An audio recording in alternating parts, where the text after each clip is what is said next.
Hey, what's going on, everybody? We're back in the game room with another episode of Watty's channel. Today is Wednesday, July the 20th. And I mentioned before, it's kind of important that I do put the date in the videos. Like I said, a video I record today may not be posted until 2 or 3 weeks later. So, it's nice to keep it in order that way as well. So today, another special video. I did get the new package in. Once we all see this white box, we all know to be super excited. So, Random Treasures, they did come out with a new figure, one of the Four Horsemen, WCW Barry Windham. Now, we all know I love the Barry Windham figure because of the whole Greg Valentine LJN style fighting pose. And I brought some duplicates here just as a quick reference. So, I mentioned before, Galoob, when they came out with their figures, they didn't do a lot of things right. Because I had Galoobs as a kid, I had Hasbros, I wasn't one that would just wrestle Galoob against Galoob, Hasbro against Hasbro. Anything that we had as fighters could be used as wrestlers. And so, because the Galoob and Hasbro were relatively the same size, the Sid Vicious, what to me was the premier figure with the greatest fighting pose of all time. And that's why, for pretty much my entire life, this has been my go-to figure. Now, once I've started getting into LJNs and collecting those type of figures, it may have dwindled a little bit. Like I thought, because Big John Studd had a similar pose, maybe that could take over. And the size, of course, does play a huge role as well. And then later on, as I started collecting Galoobs, became more familiar with characters like Barry Windham. Just an absolute amazing figure with a perfect fighting pose. And this right here is just so amazing. And you come up with other figures like Four Horsemen, Ric Flair, Arn Anderson. Now this right here is actually a UK version of Arn Anderson. And these are all duplicates. I pulled these off of one of my shelves. Now in the past we did talk about some of the 2-ups that Random Treasures had been creating. And when you get into figures like, Ric Flair, for example,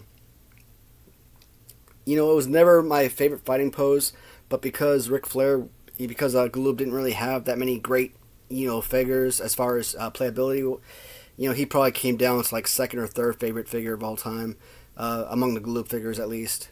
But not one of my favorite figures, but I mean, as a 2-up, absolutely fantastic. And I just pull these out really quickly just to give you a kind of like a little flashback of some of the figures. I didn't pull a Sting Galoob figure, but I did pull the Random Treasures 2-up of Sting. Oddly enough, I don't think I had Sting at Galoob as a kid, and because his hands are up, it still makes him one of the better figures. But again, I don't like the pose overall. To me, the arms out, extended, that to me is the true fighting pose. That's why Galoob only has like maybe 5 or 6 figures that are actually, in my mind, good. And after about the second or third figure, it pretty much goes downhill. Let's see what else we got. Now, this is the one that really, really got me.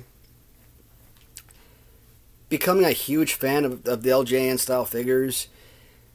Growing up with Galoob, do I still consider the Galoob figure or the Sid Vicious Galoob style figure to be my new all-time favorite figure, at least favorite LJN, or does he replace Big John Studd as my all-time favorite LJN? Yeah, I know Bruiser Brody custom defeated Studd in my finale, and I selected him as my all-time favorite figure among my collectibles, but there's just so much history with the Sid Vicious figure, and getting this one in, it really set the mold, I think, for LJN collecting. We did harp on a little bit of the Arn Anderson figure. And I kind of feel like the figures from Random Treasures in the future are going to turn out to be like LJN 30 years from now. A figure like this, mint condition, will probably go for $1,000 in the future. Am I exaggerating? Maybe. I don't know. So, a lot of times I go with the stock photo, and you could always go in and request a certain, you know, color scheme. You know, if I wanted pink tights, I could get it, but I choose the stock photo for that main purpose, is because I kind of consider it, you know, the LJN version, for example, of Random Treasures collections of customs. So I figure if I got one where he's all in red, like the UK version, or the one where he's in red and white, that's something where I feel like that would be considered a customized figure to an extent. So probably wouldn't be as valuable in the future. But Arn Anderson, probably number 5 or 6 among my Galoob figures that, as far as playability goes. Maybe number 4. I'd probably put Flair and Rick Steiner 2 and 3. But the the Barry Windham figure, just so amazing, guys, and such great detail. And I love these little, I don't know if they're like little buckles, I don't know if you can see it too well, on the boots, both the inside and outside. Great detail, perfect rendition. I mean, I like how they get even the back part where the ponytail area is mint blonde, and the top of the head is more of a dirty blonde type of appearance.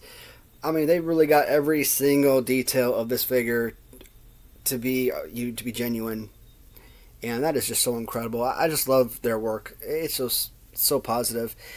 And I don't know, I feel like at some point in my life I would like to go back and get these exact same figures with a different color scheme.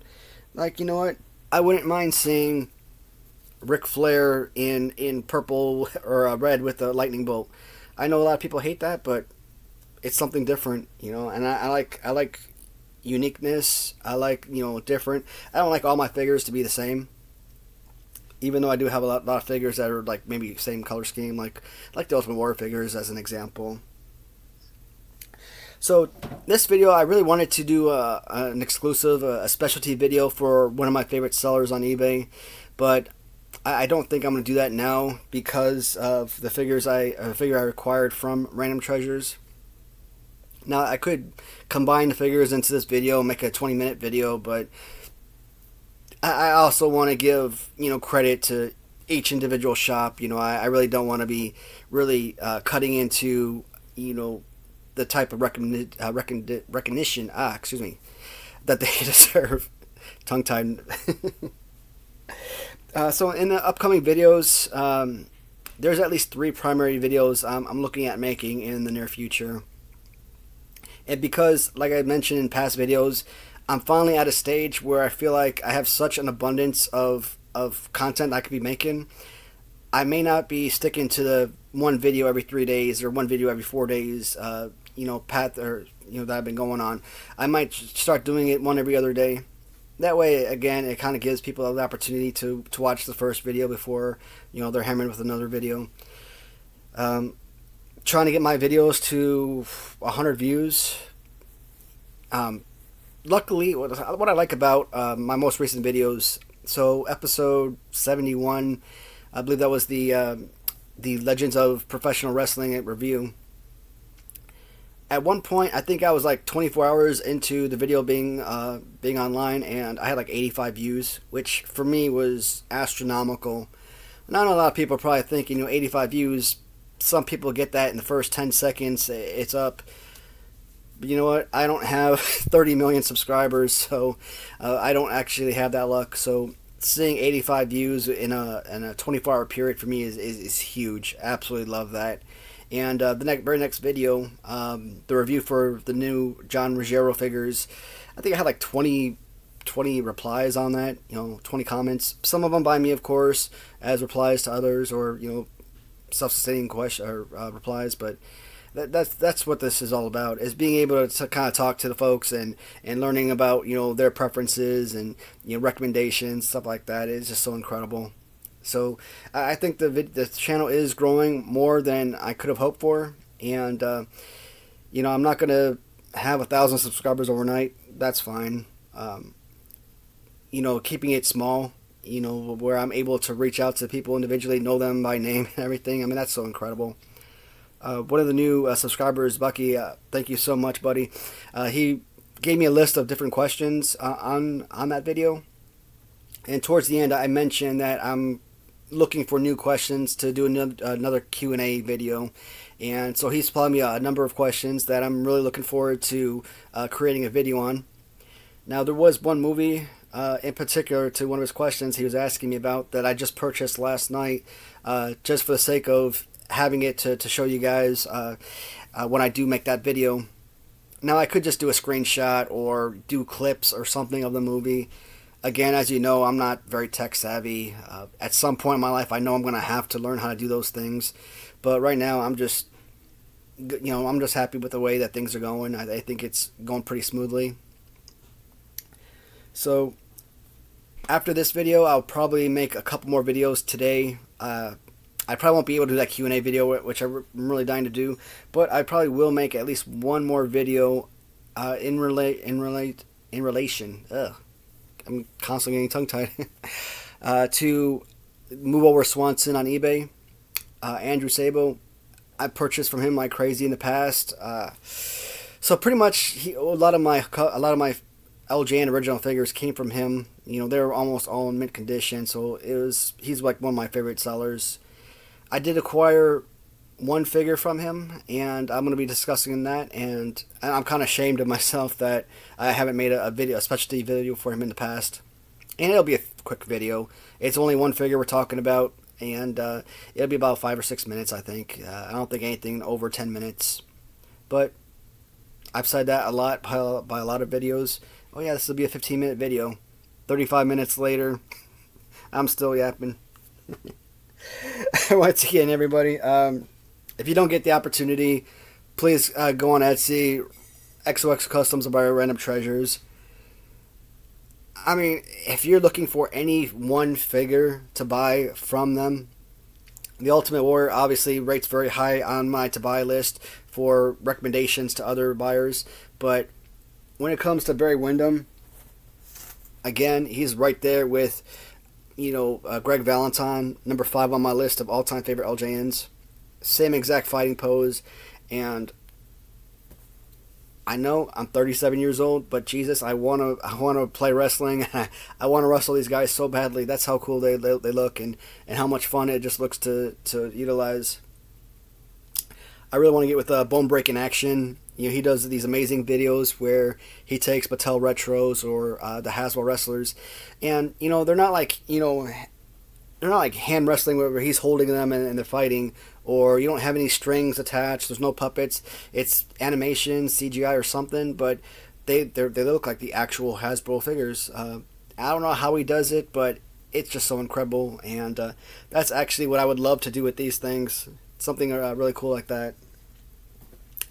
Bone Breaking Action, another great eBayer. Great content. Love his stuff. Highly recommend everybody check him out as well. So, a little bit past 13 minutes, guys. I will close the video here. If you want, leave a comment. If not, I appreciate the continued support, everybody. And I will see you in the next video. Goodbye for now.